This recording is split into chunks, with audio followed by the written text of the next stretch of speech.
Hello and welcome to TRIGGERnometry. I'm Francis Foster. I'm Konstantin Kisin. And this is a show for you if you want honest conversations with fascinating people. Our terrific guest today is a comedian, Freddy Quinne. Welcome to TRIGGERnometry. Hi, thanks for having me. I am a fascinating person. Good.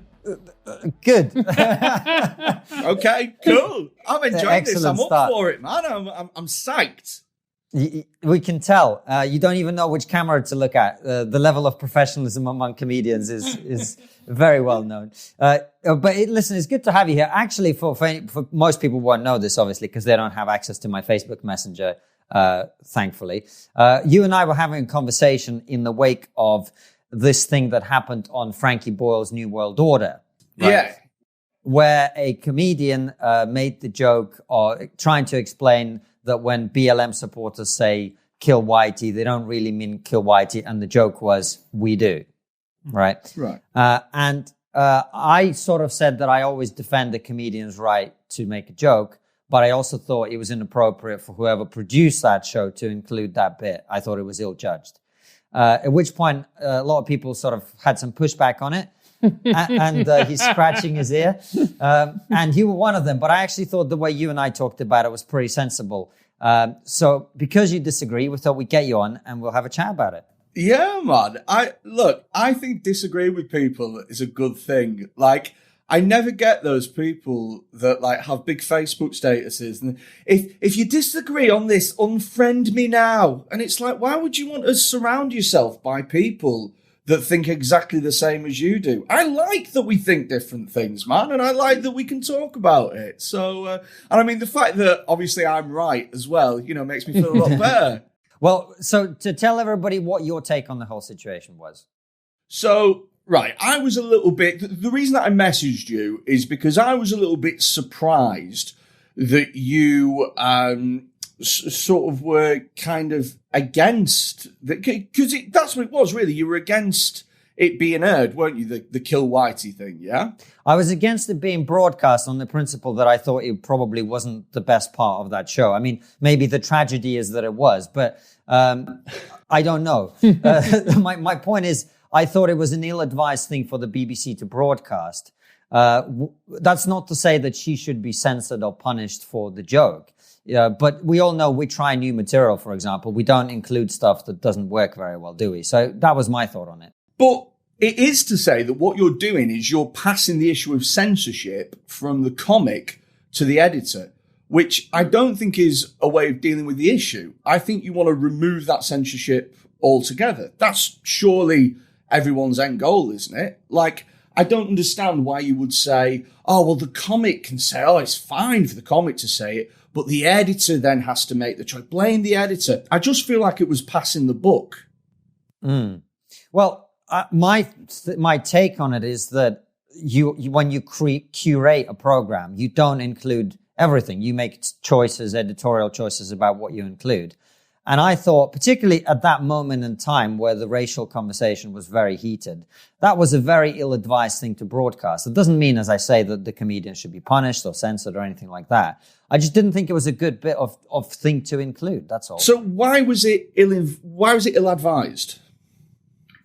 Because I thought it wasn't funny, number one. Okay. Do we agree on that? Let's stop. I agree with you that, I mean, I don't personally think it was funny, but Right. Two things. Number one, I'm not the target audience for race-related comedy. Do you know what I mean? So Aren't you? You don't look I'm not the barometer. Look, the bits that I've seen of Sophie's stand-up, I don't find it particularly funny, but I am not the target audience for it. So I'm not weirdly naive enough to think that everything in the world should be tailored to suit me. It's not to my taste, but give a shit. It's not important that it wasn't funny. It's just meaningless. It doesn't matter whether or not it's funny or not. It was obviously intended as a joke.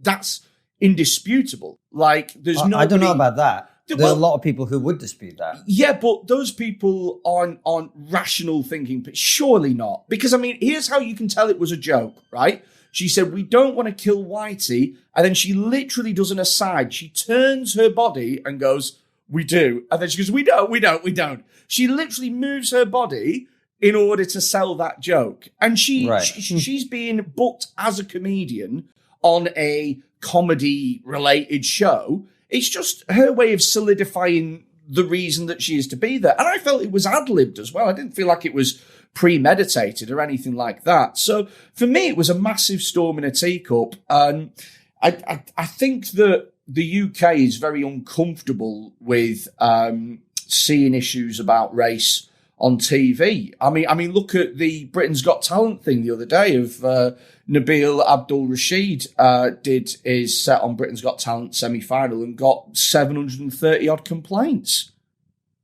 Yeah, I think that's definitely, there's a lot of snowflakery on both sides. But the issue on that particular thing, and I'm aware that Francis hasn't said anything for the first 10 minutes of the show, which means it'll be a great episode. Yeah, absolutely. But the thing with that one is, I mean, she is trying to defend a phrase that is literally about inflicting violence on people, right? Using humor, right? Kill Whitey, I mean, killing white people is a phrase that's about that, right? So let's say Leo Kearse, the only right-wing comedian who might be tempted to say something like that, went on that same program. And when we talk about putting black people back into slavery, we don't mean it. I mean, we do, right? And he turned his body in the same way and he did the same thing. Do you think the response would have been the same as it was to this particular incident? Well, obviously not, but right. I see that more as a lack of consistency on both sides. I don't really think it's really the same issue, to be honest with you. I mean, this whole, like, you can say this, so why can't we say that? There's never an exact parallel. Do you know what I mean? Like, what you've done is you've kind of created a scenario that hasn't existed and asked me to compare it. And I don't really, look, here's the thing. I can understand why people would find it offensive, but my line is about consistency. If you think it's offensive, fine. Good for you. You think it's offensive, then that's fine. But you have to think that everything's offensive and treat it the same way. You can't, for example, kick off about Sophie Duker saying kill Whitey, but at the same time think that the Count Dankula pug thing was absolutely fine. Because to me, there's an underlying thing there about censorship and freedom of speech that should be consistent throughout. And the same goes for the other way as well. You can't be lambasting Count Dankula and going, how dare we do this, blah, blah, blah. But at the same time, go, oh no, Sophie's fine. For me, consistency is what we should be aiming for. Francis, why don't you say something, mate? And one thing that I wanted to ask you, Freddy, is do you think comedy is being used more and more as a political football by both sides of the spectrum? So you have the left when it comes to Count Dankula and the jokes that he made and saying, you know, this is anti-Semitism, etc., etc. We saw with Jo Brand when she made the battery acid comment. You had people like Farage on the right say that what she said was unacceptable. Do you think that more and more comedy is being used as a football by both sides to try and prove a point? I think it's a really easy way of point scoring, isn't it? It's a really easy way of creating segregation between them and us. Do you know what I mean? It's to me, it's two sides of the same coin. Do you know, I find it ridiculous when people only choose to back the things that ally with their cause. Do you know what I mean? Like, I'm really largely for freedom of speech within comedy. I mean, I think that if you're on stage as a comedian, then you should really be allowed to say, whatever you want within reason, providing it's absolutely a joke and, it is sort of concurrent with, society and stuff like that. I mean, I'm not saying that you should be able to go on stage and talk about race like it's the 70s or anything like that. Do you know what I mean? It has to be concurrent with, where society's at. But, I mean, I just find it daft. Maybe you're right, Francis. Maybe it is political point scoring. I just think it's people being fickle, to be honest with you. I think that it's way easier for you to take something and try and amalgamate it with your political beliefs than it is to try and be underlyingly consistent about a particular issue. And do you think there is a problem with freedom of speech in comedy, Freddie? Do you think that comedians are being censored? Or do you think this is just right-wing comedians throwing their hands up in the air and moaning about nothing? Well, I find it irritating that the issue of freedom of speech within comedy goes hand in hand with being right-wing. Do you know what I mean? Like, yeah, very much so, mate. I find it very annoying because I wouldn't classify myself as right-wing at all. And to me personally, having values like freedom of speech and stuff has always been a typically left-wing thing for me. Do you know? Like, letting people express themselves freely, I think is quite a liberal thing, isn't it? So for me, for it to be associated with right-wing, ideology and stuff, I just don't understand where that's come from. Nowadays, well, you get put in that box the moment you say anything about free speech. Neither Francis or I are right-wing, but both of us are regularly thought of as that in the comedy world, at least. I wish I had the bank balance to be right-wing, mate. Yeah, you don't. And as long as I'm in control of the finances of this show, nor will you. Insert anti-Semitic joke. Exactly. Maybe you are right-wing after all. But the point is that the moment you start talking about free speech, everyone immediately says that you are right-wing in comedy, and then you sort of like that's just how it is. But I guess what Francis was getting at, and I think this is a much of a broader issue that's more interesting perhaps to talk about, is do you actually think there's a problem with, hypersensitivity? Do you think there's a problem with people being censorious in comedy, taking offense too easily, etc.? Yeah, absolutely. If you speak to the majority of working club comics, they'll tell you that people get offended way too easily. Do you know what it's down to? I think, honestly, the reason that people have become so easily offended is the culture of social media. Like the way that everyone's got an Instagram account and a Twitter account. And so people are used to feeling like their opinions should be heard all of the time. So if somebody sees a piece of stand-up and they don't like it or they're offended by it. It used to be, back in the day, 10 years ago, if you can believe this, if somebody didn't like a piece of stand-up, then they'd just ignore it and wait for the next joke. I mean, it was a crazy system, and I don't know how we managed. But now, with the way that social media is, everybody feels as though their opinions need to be heard and felt all the time. And so, yeah, I think there is a problem with people becoming too easily offended. And I think it's not as easy as saying like a blanket statement, people are too easily offended. I think it's more nuanced than that. And I think it comes down to people not readily wanting to hear certain voices saying certain things. So what I mean by that is that I feel as a offensive northern working class comic, I am afforded less maneuverability than some of my middle class, well-educated counterparts. So if I say something offensive, then I'm horrific and offensive and horrible. Whereas, if a middle-class white gentleman, says something, then they are genre-defying and challenging and boundary-pushing. Do you know what I mean? Yeah. But don't you think that also speaks to the classism within our society and also the classism within comedy critics as well? Oh, there's huge classism within society and within comedy. Absolutely enormous. I mean, if you look at the Edinburgh Fringe, which is still for some reason the biggest deal amongst comedians, like that couldn't be any more skewed towards people with money to spend. Do you know what I mean? And even if you can afford it, when I took my show up last year, I had a paid venue and I sold 93% of my tickets.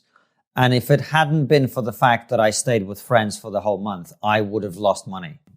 Oh, it's crazy. So, there's a very famous story of the comedian Chris Ramsey having a breakout year with an Edinburgh show, and I think he sold out every run or something like that.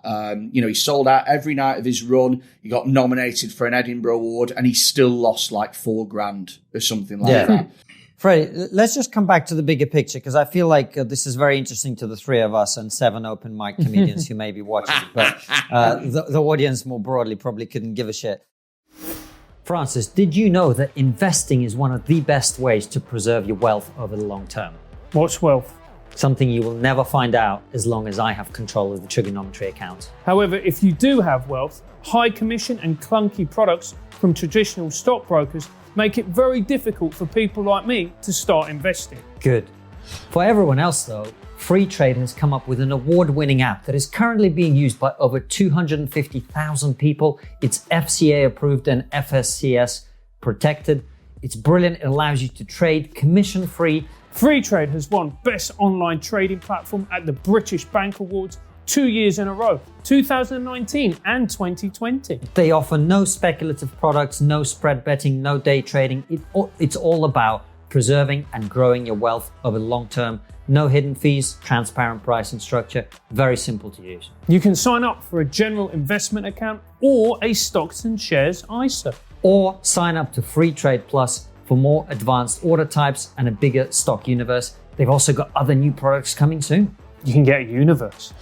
Go to freetrade.io/trigger, register and fund your account, and you'll get a randomly allocated free share worth between £3 and £200. Could be in a great company like Rightmove, Apple, or even Greg's. Greg's sold. When you invest, your capital is at risk. The value of your investments can go up as well as down, and you may receive back less than you originally invested. You knew that bit off by heart. Let's come back to the other point you made, which I think is a very, very good one, which is that how you are perceived in terms of material that you do, in other words, the words that you say, depends largely on how you are perceived as a person. So a big northern working class bloke like you sounds like, if you're doing material, quote, that's offensive, is it that people are much more readily assuming that you mean the offensive stuff you say as a joke, or that they recoil in horror at the thought of someone who looks like a Viking saying it? Do you know what I think it is? I think there's a hangover of northern working class comedians from the 70s. You know, your Bernard Mannings and such, and your Chubby Browns and that sort of thing. And heroes on this show, man. You what? Sorry. Heroes on this show, obviously. But I think that if you like, if you're northern and working class and you sound a bit rough around the edges and, uneducated, then I think people automatically put you in that bracket before you've even started your joke. And once people have that frame of mind, oh, this is going to be controversial, this is going to be unacceptable, then they can contextualize everything through that lens, and it becomes very difficult to extrapolate comedy out of that, because they're not looking for the humor anymore, they're looking for the offense. And also, don't you think as well that when you're perceived, the way you're perceived by the industry, in particular comedy critics, they perceive you in a certain way? You always see the references, northern working class comic, etc., etc. And again, they view you through that particular lens. It's almost like you're a cookie cutter of another type of northern working class comedian. Yeah, it's shorthand for them, isn't it? Because the standard of reviewers is not very good. Do you know what I mean? Like, it's very rare that you get an objective review of a comedy performance. And another irk of mine is that I tend to find that reviewers are way too ready to sort of inject their own tastes into the. So for me personally, a review should be, what is this person doing and how well are they doing it? That should be it. Like, you don't see Mark Commode, doing a film review about a rom-com and going, oh, well, the script was fantastic and the two characters had real chemistry and the film was well-paced and full of surprises and it was shot in a way that was interesting and unique. But I just don't like romantic comedies, 2 stars. Do you know? No, it is a very, very good point. But looking at TV as well, I think where you see the real bias in comedy is where we talk about diversity. And, we must have diversity. And you see all these people, and lots of them are different colours, and there's more women now, which obviously is a great thing, but they all seem to have gone to Oxford and private school. Yeah, I am for diversity, but I think what we should be focusing on is diversity of voices, not diversity of faces, which is where I think the problem lies. For me personally, a 20-year-old white lad from Oxford and a 60-year-old white man from Cumbria are going to have vastly different, life stories and experiences. And I think it's really strange how we just assume that because they're both white and male, they're going to be speaking about the same things. Do you know what I mean? Like, if you look at, I mean, there's huge strides in diversity in comedy at the moment, and it's fine. But if you look at, well, look, I mean, it's fine. Do you know what I mean? Like, good. I don't really have anything to say. It doesn't really affect me, to be honest with you, because doesn't it, Freddy? The way that I see it is like 15 years ago, white northern working class man was currency. Do you know what I mean? Like, you look at your Peter Kay, Dave Spikey, Paddy McGuinness, you know what I mean? It was a golden generation to be a white man from the Northwest. And nowadays, we can't get a look in. Whatever. Do you know what I mean?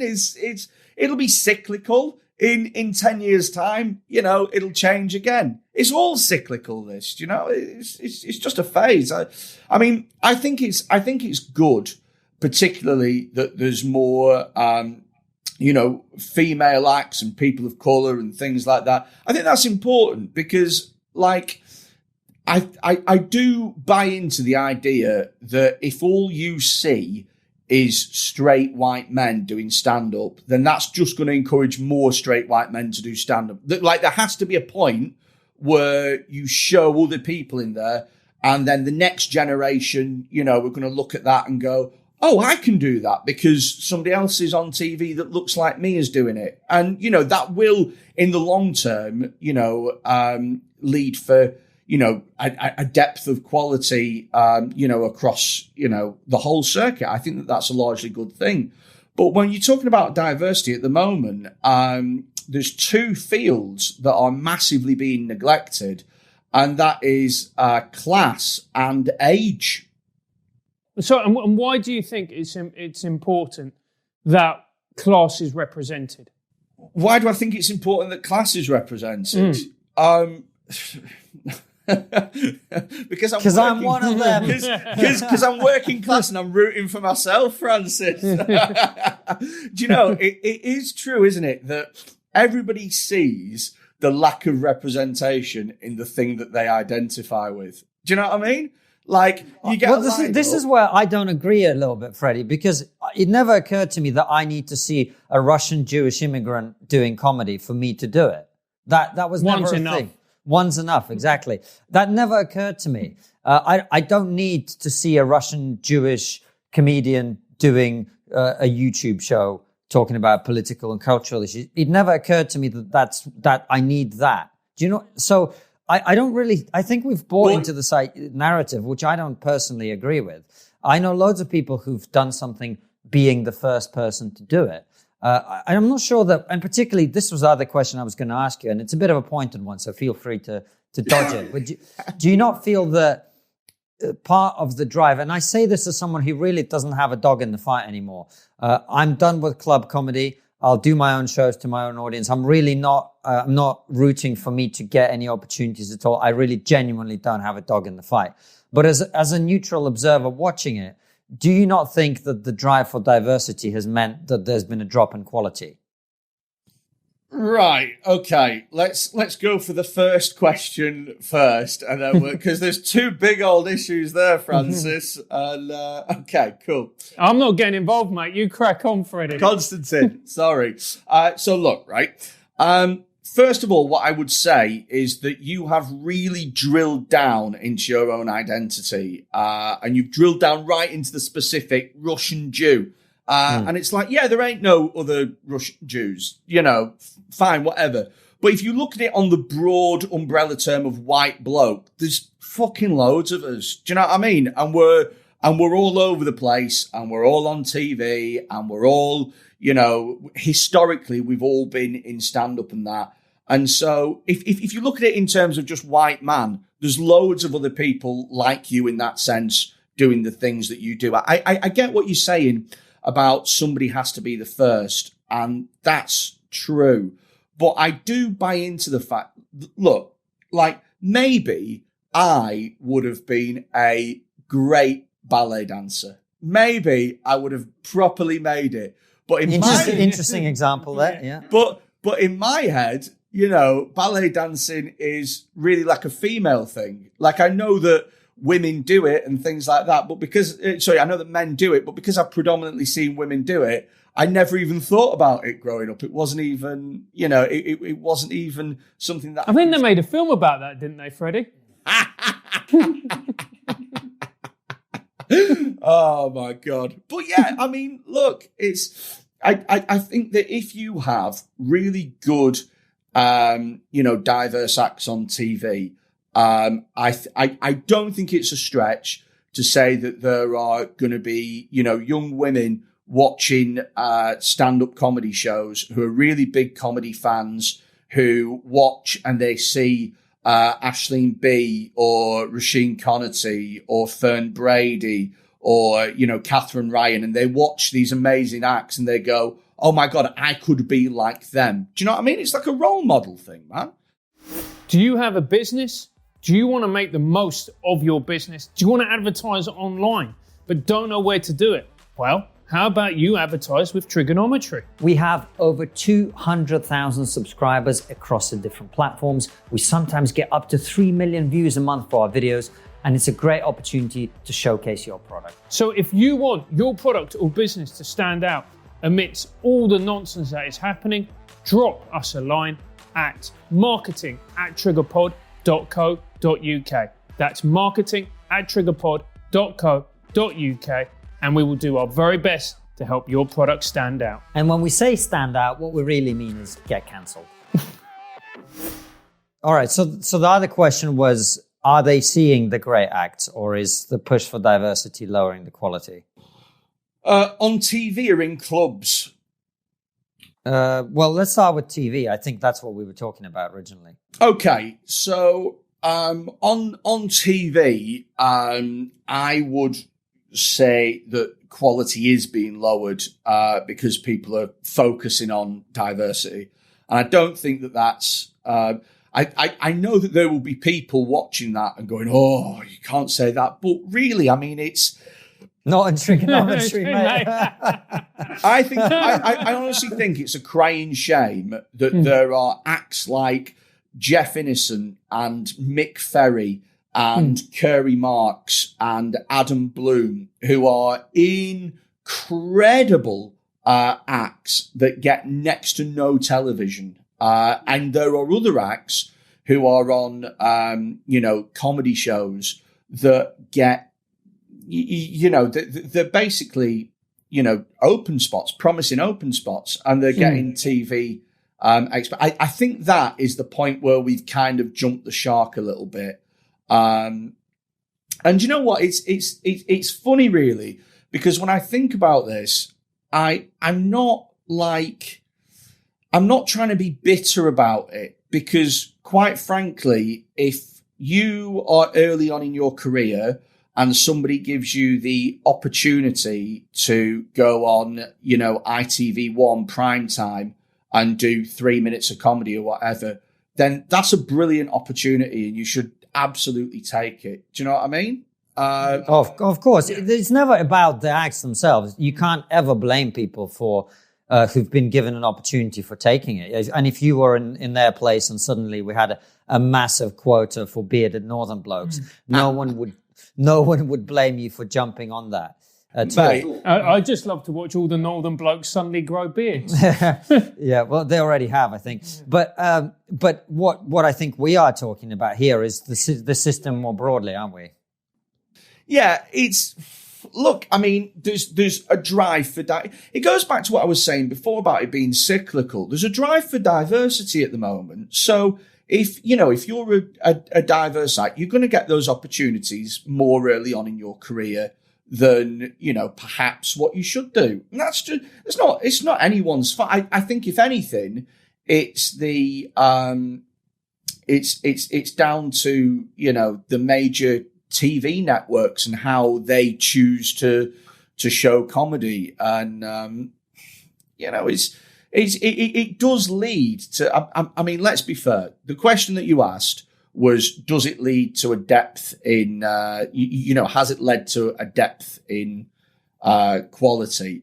And I don't think it is, I don't think anyone would disagree with the statement that it is not the best acts that end up on television. Certainly not always. But that's the same with most industries. Like, the best musicians don't end up on, Top of the Pops or whatever it is. It's just the way that it is. And Freddy, you were talking about, seeing, white men on television and, people who look like you. And I put the question to you, isn't that quite a new way of looking at it? Because when I was a kid, and I'm actually someone from a mixed race background, and I looked at someone on TV, the first thing I would look at would be through a prism of class. I'd just go, oh, they're posh or that. I would look at these people on screen and think, I couldn't do that because they come from a posh background. Yeah, but it's the same thing as what I was saying. Do you know what I mean? You look for people that are like you on telly, and you go, well, I can do that too. Mm. It doesn't matter if they look like you or sound like you. It's all the same deal. Yeah, but you would argue as well that working class people in particular aren't getting represented in comedy. So this way of saying, well, this person is a white man, therefore, I make a connection with him. I don't think it works like that, because I think we're so class-ridden in this country that if someone's a white bloke but very, very posh on screen, I don't see a connection with him. You're classist is what you're saying. Yeah. Right, okay. Well, you're framing it in a way that makes it sound like we disagree, whereas I think that we agree here. Yeah, I think you do. But Freddy, so let's come back a little bit to what you were saying earlier, which is where I think we come right back to the beginning about the BBC putting out that joke that neither of us, I think, thinks is funny. And this is the part that a lot of comedians are missing, which is the BBC is at great risk at the moment, because there's a lot of people who feel simultaneously that it doesn't like them, that a lot of the content that's being put out by the BBC is biased against them. And at the same time, they feel that it doesn't necessarily represent their views. And a lot of people, certainly a lot of people that we hear from, also feel that the comedy output on the BBC has dropped in quality.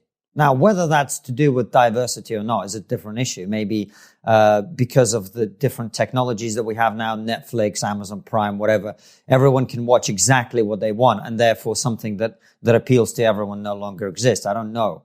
But certainly the BBC is the thread. There's a big campaign to defund the BBC.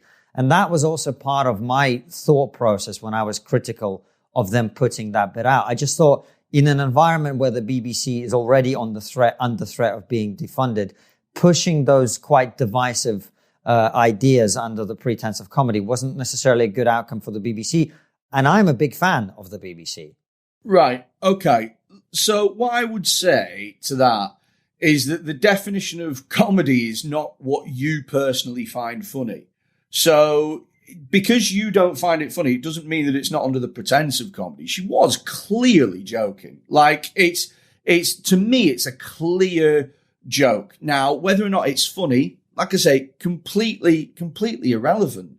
I mean, I think that you're tying in two separate issues, to be honest with you. I don't think that anyone's going to specifically be all of a sudden, passionate about defunding the BBC because someone's heard a joke that they don't like. And no, you're very wrong about that. Yeah. You're very wrong about that, Freddie. I'm happy to disagree, and genuinely, I really appreciate that we're having this conversation. But on that issue, I can just tell you from people that I hear from that is not correct. Well, there are a lot of people. Do those people then, are they not so flippant that they will change their minds once the next issue comes up? No, it's more to them. It's more of a straw that broke the camel's back issue. It's like they feel that the BBC wasn't particularly interested in their views. Maybe they voted leave in the referendum, and they feel that the BBC after the referendum was quite keen to make out all Leave voters sound like bigoted, racist, etc. It doesn't really represent them anymore. And now you've got a comedian talking about killing Whitey and joking that that's the intention of the whole slogan. And it's sort of like the straw that breaks the camel's back. And look, I'm not trying to win this argument by any stretch of the imagination. No, I think it's interesting. I'm just putting that information to you that there are a lot of people that I hear from that very much feel that way. But why would they have been watching that show then? Like, I don't get how many of those people do you reckon were actually watching that show? Zero. Yeah, and saw it and were offended. I think the majority of these people see a tiny little snippet because the whole thing was about a discussion about, race in society and stuff like that. And so, yeah, I mean, my issue is if you don't like it, don't engage with it. Don't watch it. Because if you do that, it goes away. It's a fucking great system. This is the same thing that I talk about, and it broadly talks about what we're talking about with offence in comedy. Like, if I'm doing a set, and I am quite an offensive act, if I say something that offends you, then there's a great thing that you can do. You don't have to put your hand up. You don't have to shout out. You don't have to tell me how offended you were.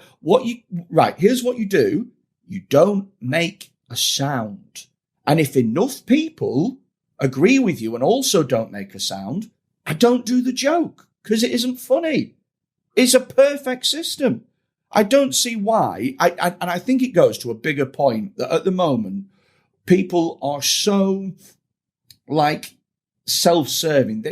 There seems to be this attitude nowadays that everything made has to cater to me. Everything has to be for me.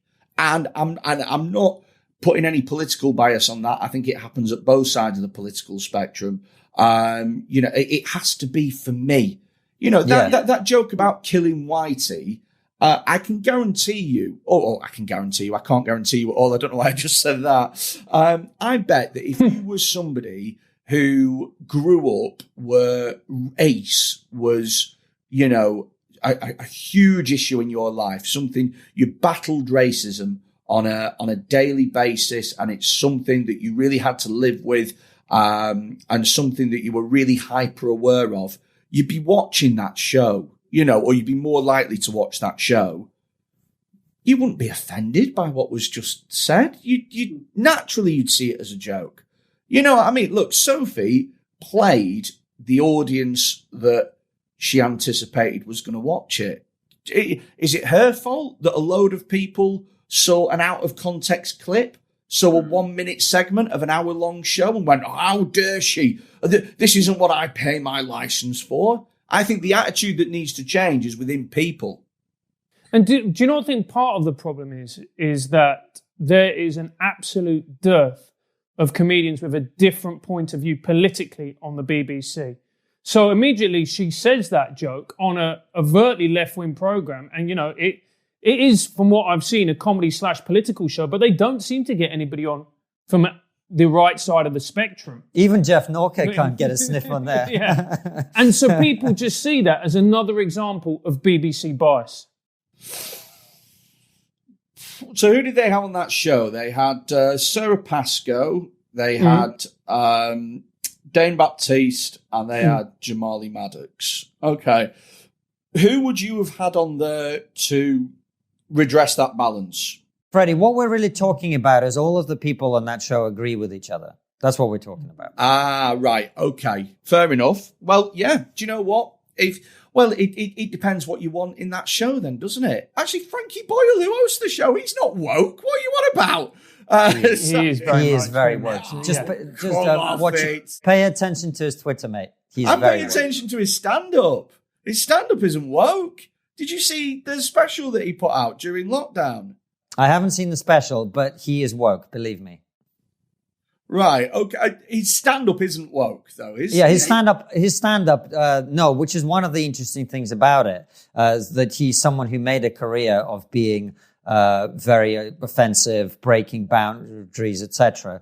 But actually, his opinions now have become increasingly woke. And it's an interesting thing. It's a transformation that we've also seen in America with someone like Jim Jeffries, who made a career out of doing sort of jokes that I would never, ever do.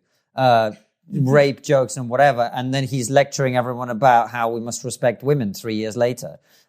Maybe people's jokes are not necessarily their opinions, and I think that we make a huge mistake every time we assume that because a comedian's joking about something, it means that they are, for or against that particular thing, and beneath the joke is a sincere opinion. Do you know? I know what you mean, but I'm not suggesting that was the case with Frankie or Jim. I'm not saying that Frankie always had this opinion and now he has a different opinion. I'm just saying if you listen to what Frankie says seriously, he is woke. Really? I try not to do Twitter, you see, so I'm... And that's probably a good thing, Freddy. Yeah. I worry, right, with Twitter because I think there's... Look, if there was an app that allowed you to like connect to your brain and every thought that you had just went onto a platform and everyone could see it, there's no fucking way you download that app, because the amount of times that I think messed up, inappropriate stuff that I don't want anyone else thinking, and Twitter to me is just one extension of that, because the more people tweet, the more people lose the filter of, is this tweet right? Should I do this? So I don't pay attention to, I'll use it occasionally, but I think it's a poison platform. So I don't usually go on it, man. I'm just worried that if I ever achieve a modicum of success and northern balding bearded men are back in fashion with the BBC, then some dickhead will go through my Twitter timeline and find a tweet from 2010 and I'm cancelled before I've even started. But joking aside, that is a very, very real fear, though, isn't it? Do you ever feel that within comedy and your comedy career that there are right opinions and wrong opinions, and that ultimately, if you hold a wrong opinion on any particular subject, that could prevent you from progressing? Oh, mate, 100%. 100%. Loads of people feel like that.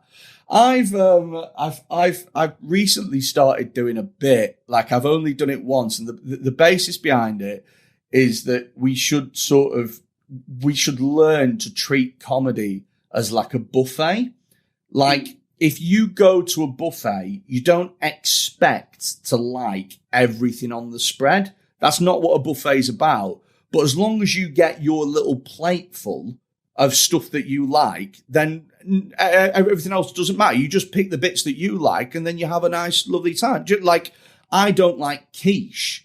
And so when I go to a buffet, I just don't eat, I just ignore the quiche. And then that works out fine, because there's always somebody who really likes quiche who goes, oh my God, there's all this quiche there. And then they get to have more of the stuff that they like, and I get to have more of the stuff that I like. I don't walk up to the quiche and go, I find this quiche offensive, and throw it across the fucking room, stick it in the bin. But isn't the problem that the person who goes, I find this quiche offensive, or I don't like this quiche, and walks away, is a TV producer or somebody who can potentially help you up the ladder and enable you to be more successful? Mate, I think that is still a problem, but it's nowhere near as much of a problem as it was 5 years ago.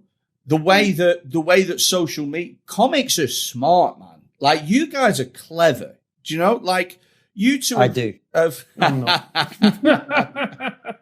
Constantine has realised, to sort of, brand himself properly, and Francis has realised that Constantine knows what he's doing. Do you know? It's Exactly. It's a clever system that you guys have got working. But look, we've adapted, and at the moment there are many comedians who are cultivating their own online following. Do you know what I mean? And their fan base. That's why I'm trying to, up YouTube channel and put more stuff out on there and things. And hey, look at the stuff that you guys have got. You got what, 150,000 subscribers? You got 150,000 people that tune into everything that you say. That's like, what other channels have that sort of reach on TV? What does BBC Three average 150,000 viewers for all the shit it puts out? And you get to be the masters of your own destiny. You're the stars of every show that you put out. You get to edit it and cut it and choose it however you want. Mate, we have a northerner to do that for us. Yeah.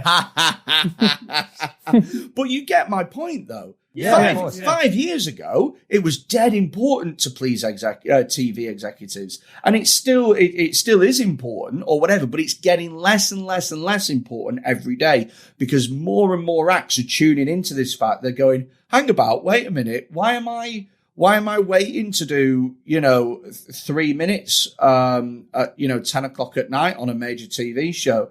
Why don't I just buy a camera and plug it into a computer? And I'll start making my own fan base. Hey, look at what Nigel Ung has done during lockdown.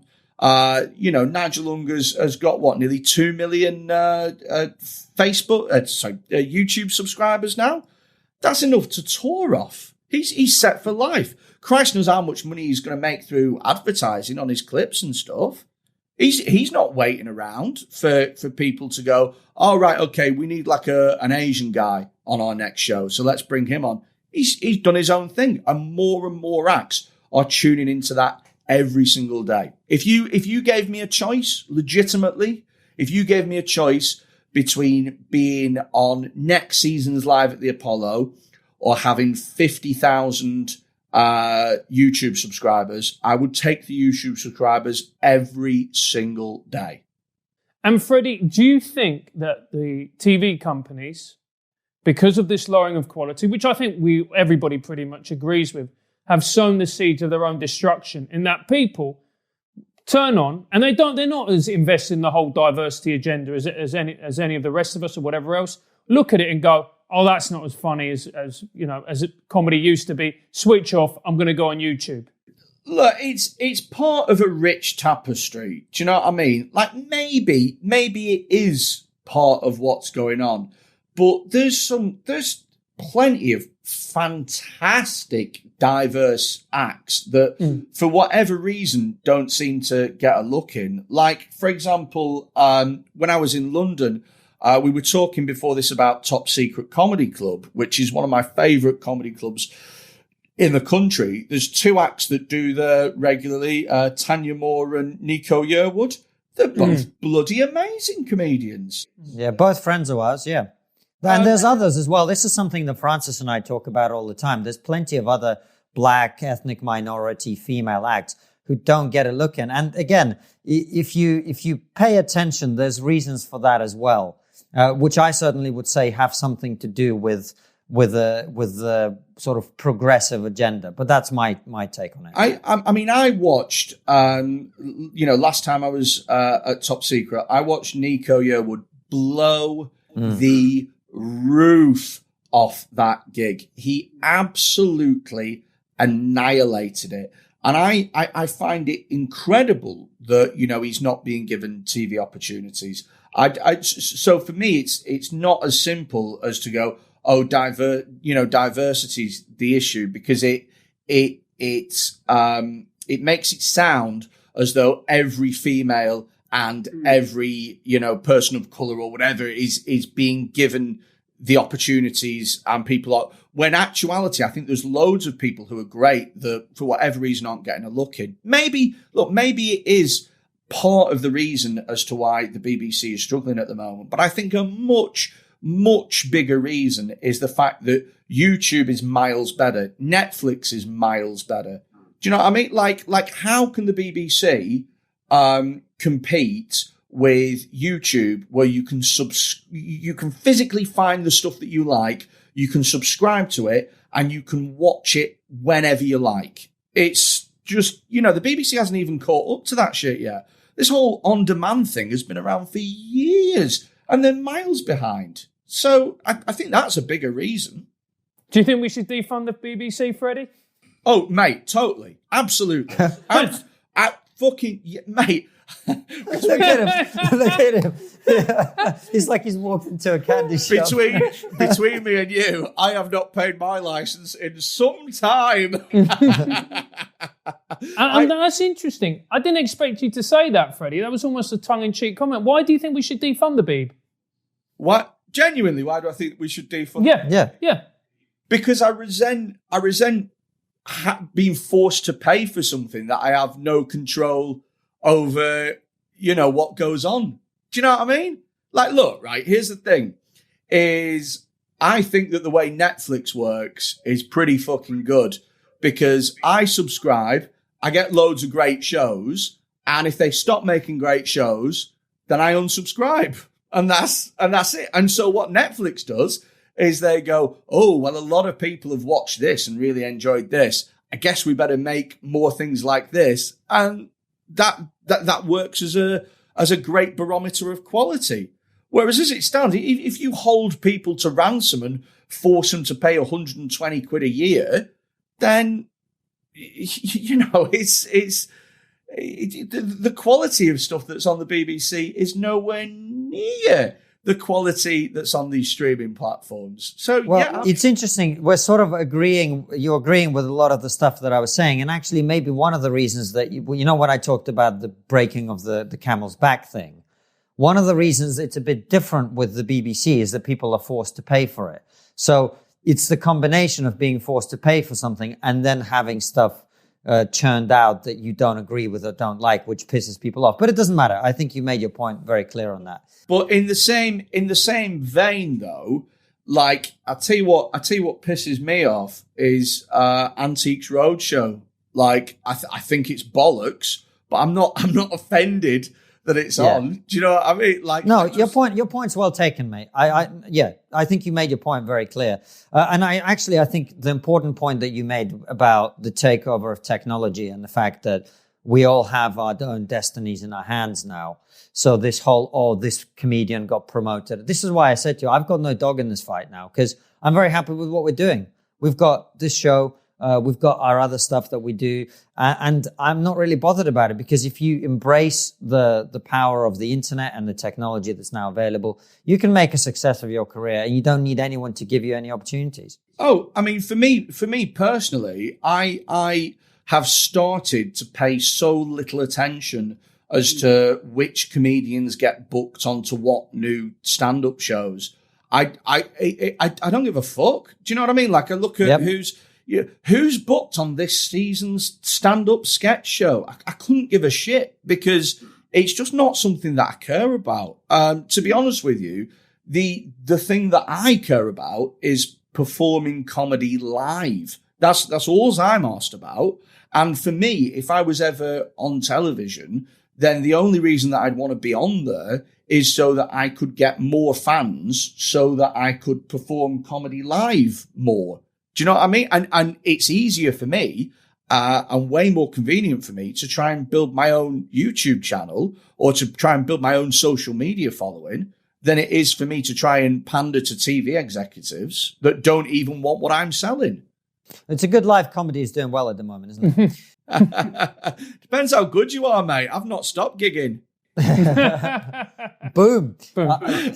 Comedian destroys former comedian. That's what we'll put the episode of this title as. But Freddie, thanks very much for coming on. We're running out of time, mate. So we've got just one more question for you. Which is, what's the one thing we're not talking about, but we really should be?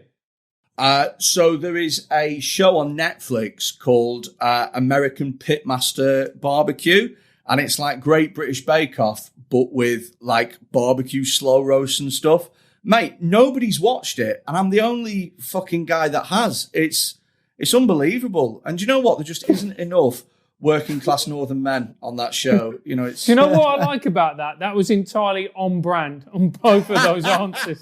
I just really don't see myself. I'd love to be a pitmaster, but I look and they're all American, and so it's a dream that'll never finalise itself for me. Mate, if you got the tattoo of the Confederate flag on your forehead and got yourself an AR-15, you would blend right into the audience of that show. Mate, if I was like born in America, I would be like a deep South Arkansas redneck, you know, fucks his sister kind of guy. That's just, you know, that's a dream I've always wanted, quite frankly. Well, good luck with making that dream happen, my friend. But listen, thanks for coming on the show. Where can people check out, and genuinely, whether people agree or disagree with whatever we've been talking about, you are a brilliant comic, and your stuff will be something that appeals to a lot of the people who watch our show. So where can people find your stuff online? You can find me, and thank you for having me, by the way, guys. I know that we don't agree on absolutely everything, but by God, I do love being able to, like, happily and civilly disagree with people and not turn it into a slanging match. You know, enjoy the cancellation, Freddy. What? Sorry. He said, enjoy the cancellation, because the headline after this will be Northern comedian says women aren't funny or something like that. Yeah, if you want to find me, then you can. The best place to find my stuff at the moment is YouTube, youtube.com/Freddy Quinne Comedy. I actually have filmed a load of gigs, outdoor comedy gigs, outdoors in like weird venues. So we did one in a barn, we've done one in a field, we've done places in people's gardens. We did one on a building site that is so fucking illegal, it's untrue. We broke every COVID law, but it was a great show. And it's a free series that's going to be available this month. The trailer's dropping on Sunday. And it's going to be a great way for you to enjoy comedy for free during lockdown. And all you do is just subscribe to the channel and you'll be able to watch it. Thanks for watching, guys. As always, subscribe to the YouTube channel, click the bell button next to the subscribe button so you get notified when a video comes out, and follow us on all the social media @TriggerPod. And also leave us a nice review on iTunes and spread the word.